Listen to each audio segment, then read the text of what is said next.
Mesdames et messieurs, chers téléspectateurs ou téléspectatrices, merci et bienvenue dans cette émission Causerie morale. Aujourd'hui, nous allons développer un thème tout à fait particulier parce que je vous avais déjà annoncé que nous serons avec M. Nelson Mikwiti qui est de l'IRC, Initiative des Républicains Congolais. Nous allons normalement être aussi avec Merlon Cab, Imperium. Lui, il est de l'IDPS. Ça, c'était les premiers spots que nous avions lancés pour vous dire que nous sommes en train de chercher des solutions concernant nos problèmes. La République démocratique du Congo, à l'heure actuelle, traverse d'énormes difficultés. Nous sommes en train de consulter les hommes politiques pour essayer de cueillir à chaud leur point de vue. Pourquoi la République démocratique du Congo traverse des périodes difficiles? Quelle est la cause? Raison pour laquelle nous sommes en train de faire ce genre d'émissions pour essayer de comprendre la situation. Alors, Merlon, Imperium, Cab n'est pas avec nous, je comprends, parce qu'actuellement, il est en train de suivre l'évolution de tout ce qui se passe au pays. Là où il est, je le salue, mais Merlon, vraiment, nous sommes de cœur avec toi. Vous êtes en train de suivre l'évolution de tout ce qui se passe. C'est un bon travail que vous faites. Nous vous encourageons. Raison pour laquelle Merlon n'est pas au rendez-vous. En deuxième lieu, nous avions aussi annoncé que nous serons avec Patrick Ewanga. Il est connu sous le nom, on le surnomme député. Lui aussi, il n'est pas avec nous. Donc, ce sont des choses qui arrivent. Mais on ne peut pas aussi, sans pour autant croiser nos bras, sans rien faire. Non, nous devons continuer. Mon réalisateur m'a dit que nous devons faire l'émission. Même s'ils ne sont pas là, nous recevons ordre des personnes. Nous sommes en train de dépendre de nos réalisateurs. Je salue tous ceux qui vont nous regarder. Nous sommes avec M. Nelson Mikwiti. Bonsoir M. Nelson. Oui, bonsoir. Comment ça va? Non, ça va mal. Oui, ça va mal parce que... Il y a des morts à Kinshasa, donc pas seulement à Kinshasa, à Kananga, à Beni. Donc ça ne va pas. Alors, pour commencer l'émission, je voudrais qu'on reste un peu calme pendant une minute pour plairer nos frères qui nous ont quittés en date du 19 et 20 septembre de ce mois. Nous sommes au mois de septembre de cette année 2016. Nous allons rester calmes pendant une minute pour honorer leur mémoire.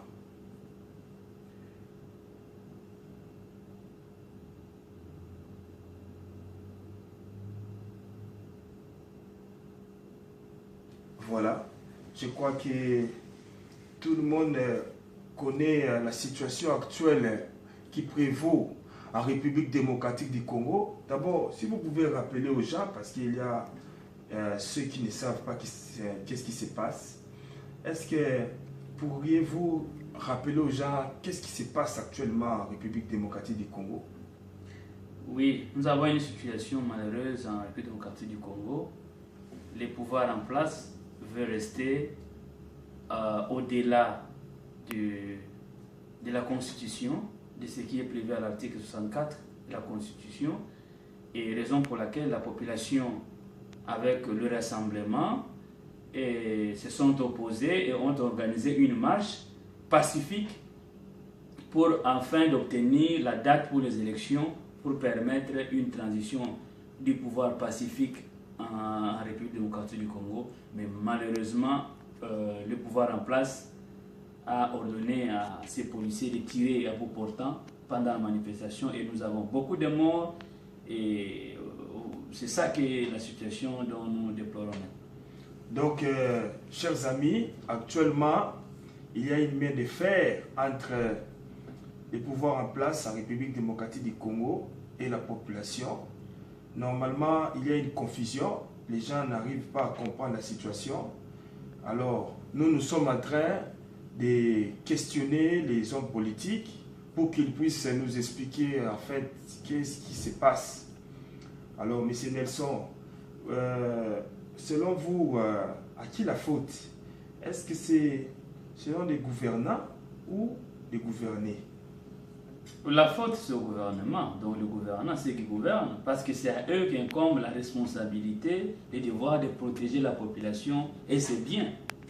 Donc dans cette obligation, ils sont responsables et tenus responsables de tous ces morts que nous avons enregistrés, parce que personne parmi les manifestants n'avait l'arme.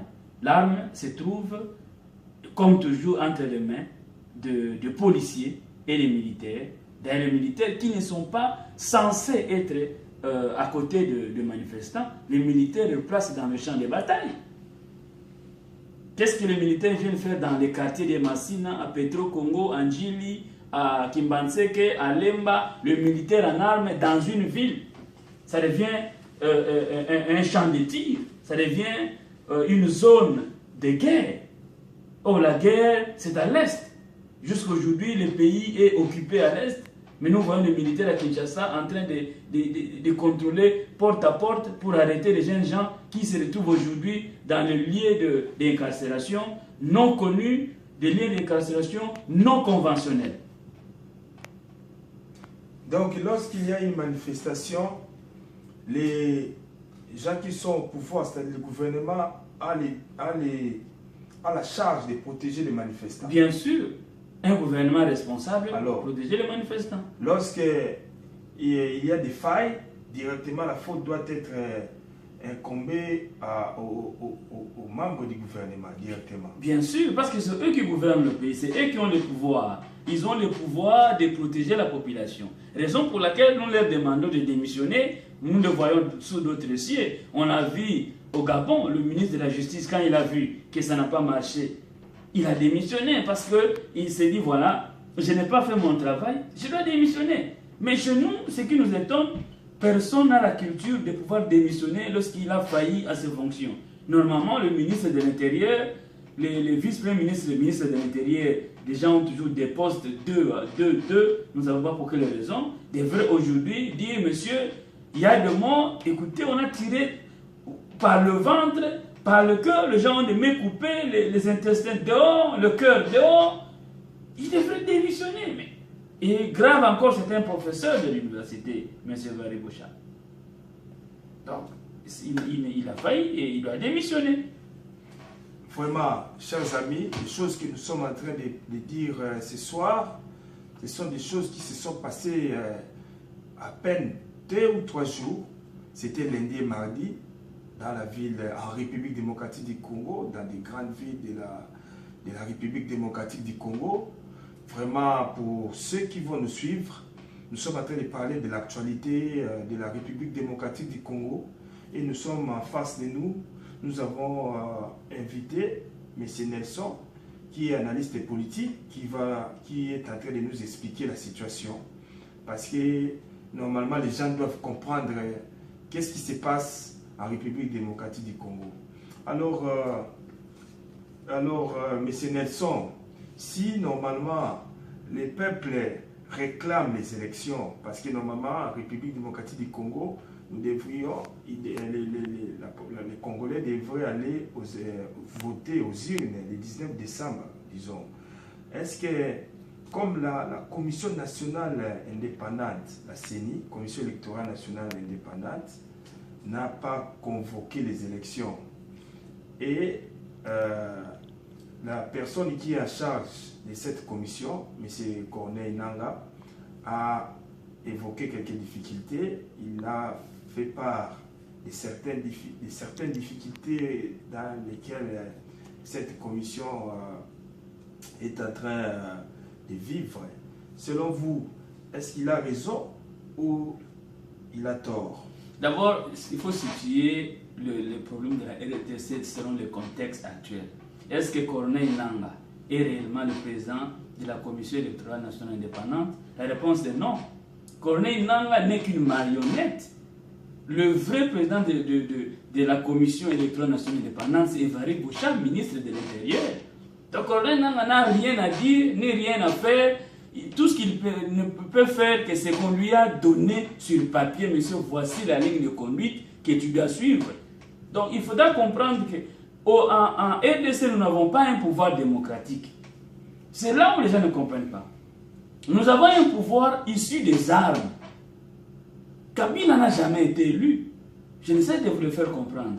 Il n'a jamais été élu. Il ne sera jamais élu. Il n'accepterait jamais des élections indépendantes et libres parce qu'il sait qu'il ne sera jamais élu. Kabila vient d'où? Posez-vous la question. Quelqu'un qui est issu d'une rébellion, il va organiser les élections. C'est de l'utopie. C'est pourquoi je vous ai dit que quel que soit vous donner à Nangaa le pouvoir d'organiser les élections, il ne le fera pas parce que ce n'est pas lui qui va décider. Et dans ce contexte actuel, Nangaa n'a aucun pouvoir de pouvoir organiser les élections.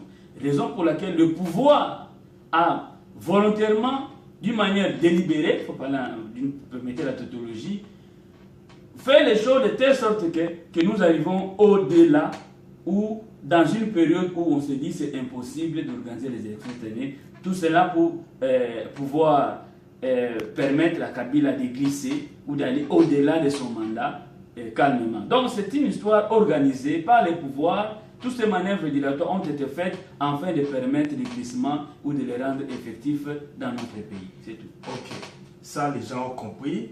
Alors, revenons d'abord à ce qui s'est réellement passé. Les gens sont morts, il y a eu des morts. Vous, en tant que politicien, quand il y a des morts dans un pays ou dans une ville, quelle est la part du gouvernement? Qu'est-ce que le gouvernement doit faire lorsqu'il y a des morts, lorsque les nationaux sont morts, la population c'est vide, il y a des morts. Qu'est-ce qui arrive? Qu'est-ce qui se passe après? Quelles sont les décisions que le gouvernement doit prendre pour les familles des victimes? Bon, pour un gouvernement responsable, dans un pays sérieux, dans un pays où les gens savent ce qu'ils sont en train de faire, ils vont dédommager les familles, ils vont prendre en charge les obsèques et prendre la décision de poursuivre ceux qui ont tiré. Parce qu'ici, il faut savoir une chose, que ces militaires qui ont tiré n'ont pas tiré de leur propre gré. Ils ont reçu l'ordre de Kabila par son ministre de l'Intérieur, Bochab, de tirer. Parce qu'un policier sur le terrain ne tire pas comme ça, non. Avant que le policier tire, c'est le commandant qui donne l'ordre aux militaires de tirer ou aux policiers de tirer. Donc, le gouvernement actuel que nous avons, c'est un gouvernement irresponsable. C'est un gouvernement de fous. Un gouvernement qui n'a pas droit d'exister. Donc, on ne peut pas compter sur eux pour obtenir un mécanisme normal qu'on peut trouver dans un pays où les gens fonctionnent normalement. Donc, il ne faudra pas s'attendre à quelque chose de normal avec un gouvernement issu des armes, avec un gouvernement... Parce que, posez-vous la question. En 2006, Kabila a organisé les soi-disant élections sans demander un dialogue.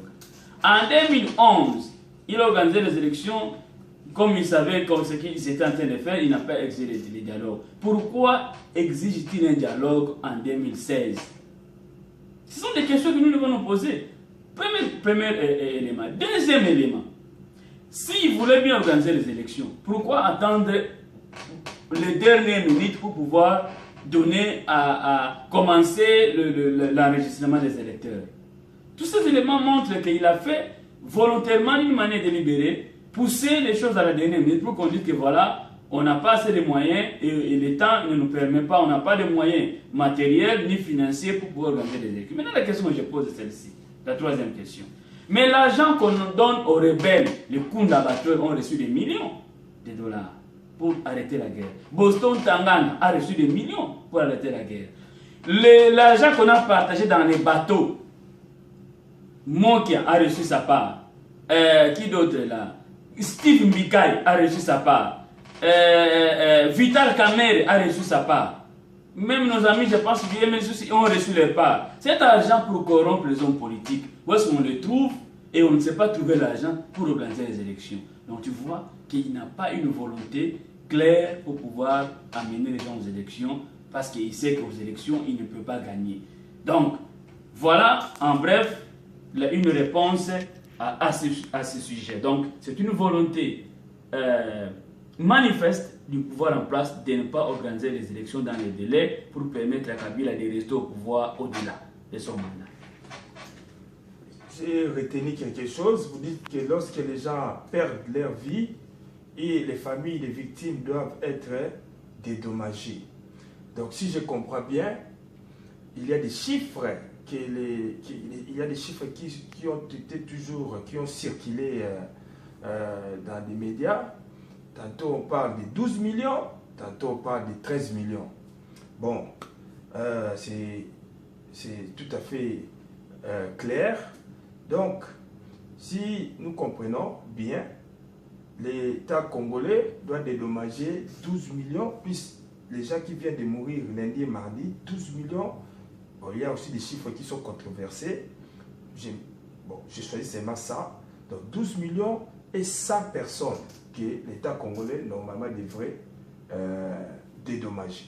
Les familles des victimes. Les 12 millions dont tu parles, c'est depuis que la guerre a commencé. Oui, je prends tout parce que ce sont des morts. Ce sont des morts. En fait, ici, c'est comme j'ai dit, nous devons placer les choses selon les contextes. Donc, on ne peut pas oublier les gens qui ont... Non, je ne dis pas pourquoi. Ici, ils sont morts pour la patrie. Pourquoi nous devons les oublier? Donc, tous, ils sont morts tombés pour la République démocratique du Congo. Ok, donc un jour, l'État congolais doit dédommager toutes ces familles. Bien sûr, pour un État normal, quelqu'un qui est mort pour l'État ou pour l'intérêt de la RDC ou d'un pays quelconque, l'État a l'obligation, même après des siècles, nous le voyons même en Allemagne, nous le voyons dans plusieurs pays, des gens qui se sont sacrifiés pour sauver même des Juifs, pour sauver X ou Y, ont été finalement récompensés, même à titre posthume. Donc, nous, ce que j'étais en train d'expliquer ici, le contexte de la République démocratique du Congo. Le pouvoir que nous avons dans notre pays, c'est un pouvoir issu des armes. Donc, il ne faudra pas que nous puissions compter sur une voie pacifique, une voie démocratique pour pouvoir chasser Kabila du pouvoir. Kabila, il faut le mécanisme, il faut appliquer et la diplomatie et les armes pour faire partir Kabila du pouvoir. Parce que c'est un malade. Ce n'est pas quelqu'un de normal. C'est un malade, c'est un drogué. C'est quelqu'un qui prend de la drogue en longueur de journée. Il ne réfléchit pas normalement comme vous et moi. Non. Il sait qu'il est assis sur un pouvoir du sang. Ici, du sang. Il ne partira que par le sang. Les gens qui imaginaient Kabila, ceci, cela, ils se sont trompés. Kabila n'est pas une agneau. Kabila, c'est un serpent. C'est un serpent. Donc vous n'allez pas chasser un serpent de votre maison sans utiliser un bâton. Donc prenez Kabila, un serpent, un cobra.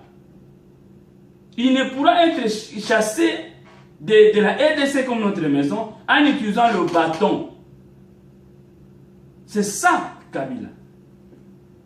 Vous savez, il y a beaucoup de choses que nous allons à tout moment parler parce que je souhaiterais que nous parlions vraiment de l'existence de la RDC comme État. Et cette émission, j'aurai beaucoup de temps pour expliquer et comment les familles de Kabila, donc les Tutsis sont entrés au Congo. Et leur objectif et leur mission qu'on leur a assignée. Oui. Donc nous avons été distraits, nous les Congolais, nous avons été distraits. C'est comme aujourd'hui, tu vois, les gens qui se retrouvent à côté de Joseph Kabila sont en train de s'amuser parce qu'ils gagnent beaucoup d'argent dans la corruption, dans la mafia pour sa propre famille. Ils ignorent que les mêmes erreurs que les Congolais sont en train de commettre maintenant avec Joseph Kabila, hier, ils ont commis les mêmes erreurs avec Mobutu. Voici les conséquences que nous vivons aujourd'hui. Donc chacun, quand il se retrouve dans un pouvoir où il gagne du pain pour ses enfants, il oublie le bonheur de la République. C'est demain, lorsqu'il va se trouver en difficulté, qu'il va chercher à avoir un état de droit, un état sérieux comme le réclame Honoré Mwanda aujourd'hui. Hier, quand nous étions dans l'UDPS, dans l'Union sacrée, avec les mains de Malin qui fait la honte aujourd'hui, nous nous sommes battus corps et âme pour qu'on arrive à obtenir un état de droit. Mais malheureusement, aujourd'hui, ceux qui ont réclamé la démocratie hier sont arrivés au pouvoir, les mains de tout ce monde-là aujourd'hui. Qu'est-ce qu'ils font? Ils font le contraire. Donc, je suis vraiment navré est désolé pour le comportement des Congolais.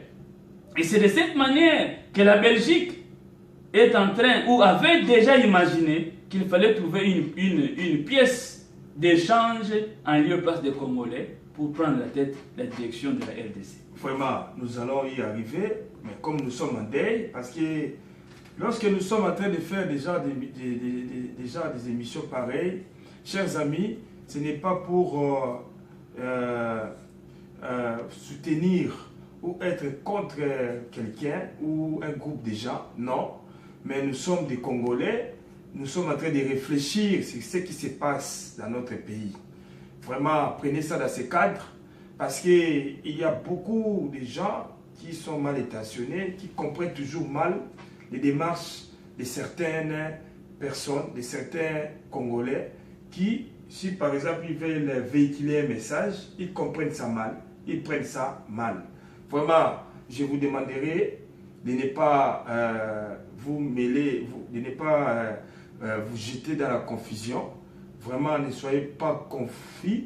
Lorsque nous faisons déjà des émissions, c'est pour conscientiser, c'est pour réfléchir ensemble. Donc, nous sommes Congolais, nous devons réfléchir lorsqu'il y a un problème, surtout au niveau interne, c'est-à-dire dans notre pays, dans notre grand Congo. Nous devons y faire du bruit, nous devons y réfléchir et voir comment éviter dans l'avenir des pertes des vies humaines. Voilà le sens de nos émissions pour ceux qui ne comprennent toujours pas ou ceux qui comprennent en retard. Nous avons déjà compris. Mais ce ne sont que 4 questions. Maintenant, les choses doivent tourner comme il faut. Je vous avais un peu laissé parler. Maintenant, je dois vous poser 4 questions majeures parce que les gens attendent cela. Vous savez que les gens, maintenant, se sont réveillés et puis ils sont en train de voir que les politiciens, vous avez trop blagué avec la population. Vous savez que c'est à cause de vous, les politiciens, que les gens meurent aujourd'hui. Les gens sont en train de perdre leur vie. Reconnaissez-vous cela? Non, ce n'est pas à cause des hommes politiques que les gens meurent, parce qu'aucun homme politique n'a tiré sur le Congolais. C'est lorsque vous appelez les gens dans la rue, oui. Lorsque vous êtes en train de passer des messages. Mais pourquoi nous avons appelé les gens de sortir dans la rue? C'est parce que quelqu'un n'a pas respecté ses obligations. Parce que s'il avait respecté ses obligations... Ça ne se passe pas comme ça. Bien sûr, parce qu'en France, les gens respectent leurs droits et leurs obligations. Le président français, il sait la date des élections, il sait le jour de passation des pouvoirs. C'est comme aux États-Unis et partout ailleurs. Mais chez nous, on ne sait même pas quand est-ce que quelqu'un devient président. On ne sait même pas quand est-ce qu'il va quitter. Et on ne connaît même pas d'où il vient. C'est ça la difficulté que nous avons. Posez la question à quiconque qui est au pouvoir, même ceux qui sont avec Kabila. Vous posez la question qui connaît Joseph Kabila, personne ne le connaît. Il vient d'où? Personne ne le connaît. Comment on peut avoir un président de la République, quelqu'un qui est tombé du ciel? On ne connaît ni sa mère, ni son père, ni ses origines, personne ne connaît. Il vient d'où? Personne ne connaît. Normalement, son mandat termine... Mais oui, avant même de parler de son mandat, parlons d'abord de son identité. Joseph Kabila vient d'où? Personne ne peut donner la réponse. Personne. Personne ne connaît Joseph Kabila. Personne ne le connaît.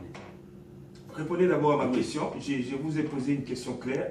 Si j'ai dit que les gens maintenant se sont réveillés, je vous ai posé la question. Vous savez que les malheurs du Congo, c'est entre votre main. Mais c'est ce que j'ai dit. J'ai dit que les gens sont sortis dans la rue parce que quelqu'un n'a pas respecté ses obligations. Donc si les obligations étaient respectées, nous n'allons pas demander à la population de sortir et de revendiquer.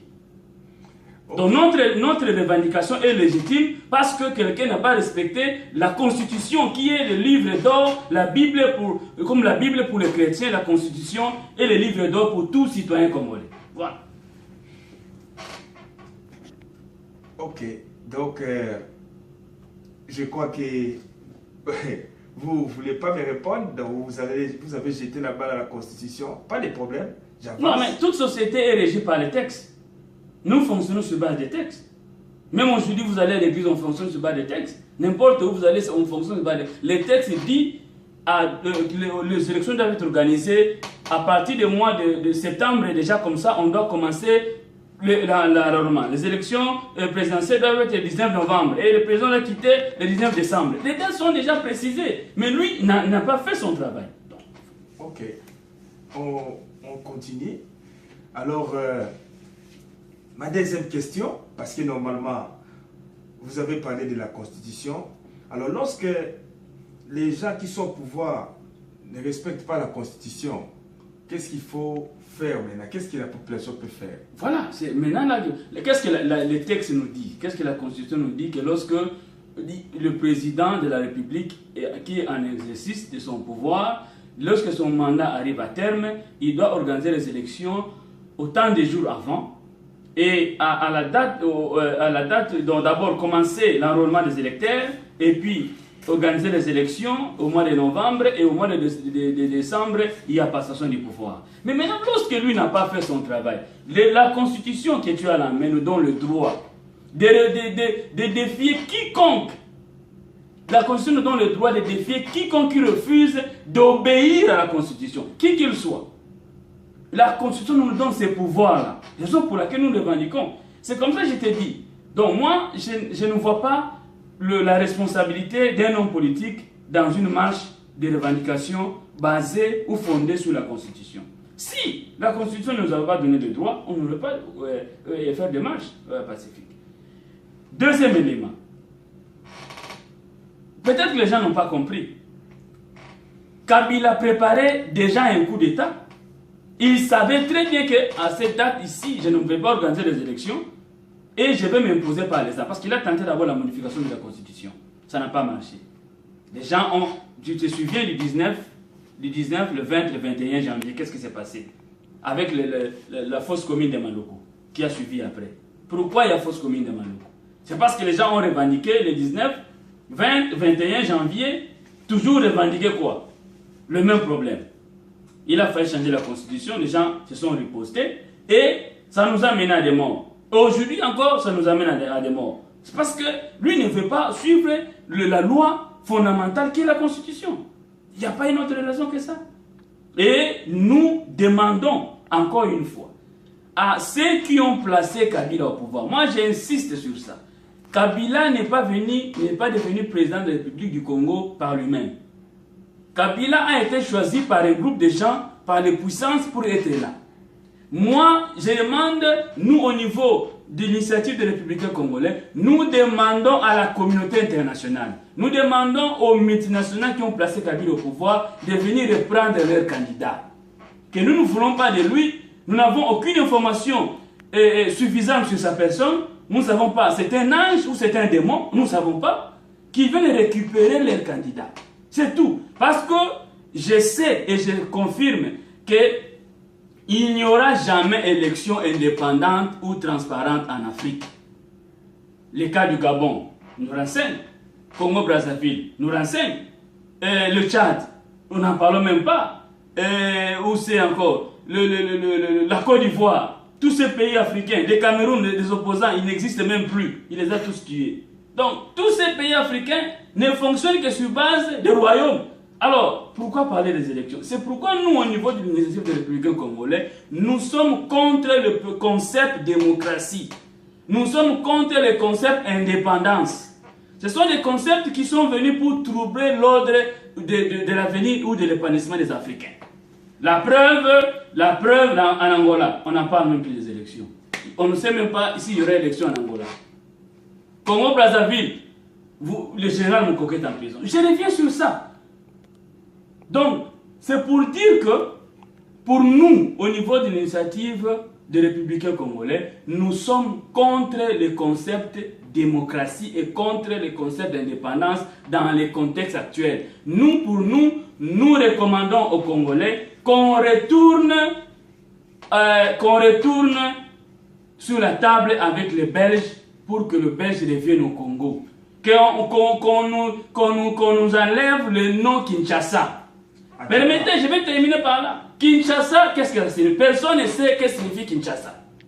Ça vient d'où? On ne sait pas. Ça vient du monde des ténèbres? On ne sait pas. Nous voulons qu'on nous retourne le nom de Léopold II. Pourquoi? Chaque peuple, chaque pays a son histoire. Nous refusons les aventures de Mobutu et ces gens qui sont venus balayer les noms que les Belges nous ont laissés. Voilà maintenant que les Belges nous ont quittés. Où sommes-nous aujourd'hui?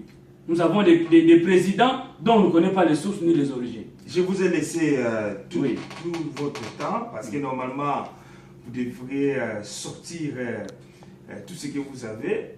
Vous avez fait sortir ça. Je crois que c'est très important, tout ce que vous dites. Comme vous avez cité les pays africains, je profite aussi pour saluer tous les Béninois. Hein, chers amis, pour votre information, les pays modèles en Afrique, c'est les Bénin. Les premiers pays modèles qui respectent la démocratie, la démocratie, c'est-à-dire qui respectent la constitution, les autorités, ou soit la loi du pays. Les gens qui viennent respectent les lois, non seulement la loi fondamentale, c'est la constitution bien entendu, mais les lois du pays. Donc, les pays modèles en Afrique, c'est les Bénin, et les deuxième pays modèles, c'est les Ghana. Donc, je profite pour saluer les riverains. Le Sénégal aussi. Et le Sénégal. Je profite pour saluer tous les habitants de Parakou. Je profite pour saluer tous les habitants de Abomey, tous les habitants de Cotonou et tous les habitants de Porto Novo qui vont nous suivre. Je vous salue. Nous sommes vos frères. Nous sommes en train de faire ces émissions pour votre plaisir. Donc, je n'oublie pas aussi Tovio Dias de Kouyafoud. Ça, c'est au Bénin. Donc, je crois que les gens qui ont l'habitude d'aller se procurer des histoires à Kouyafoud, je salue Tovio Dias. Ça, ce sont nos frères qui sont au Bénin. C'est un frère qui est au Bénin. Donc, le Bénin, c'est un pays de paix.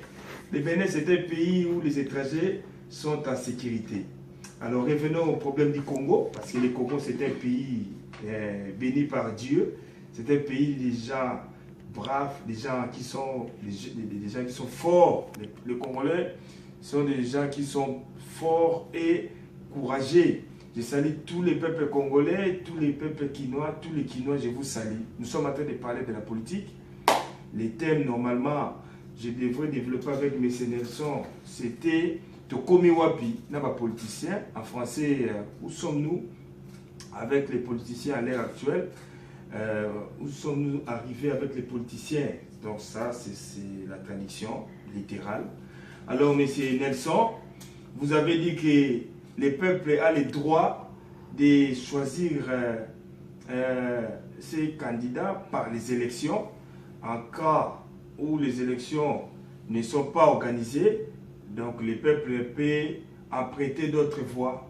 Est-ce que vous croyez que la voix de la violence peut résoudre les problèmes du Congo? Oui, mais bien sûr, dans le contexte actuel, j'ai dit, il est venu par les armes. C'est-à-dire, je termine, oui, incendier les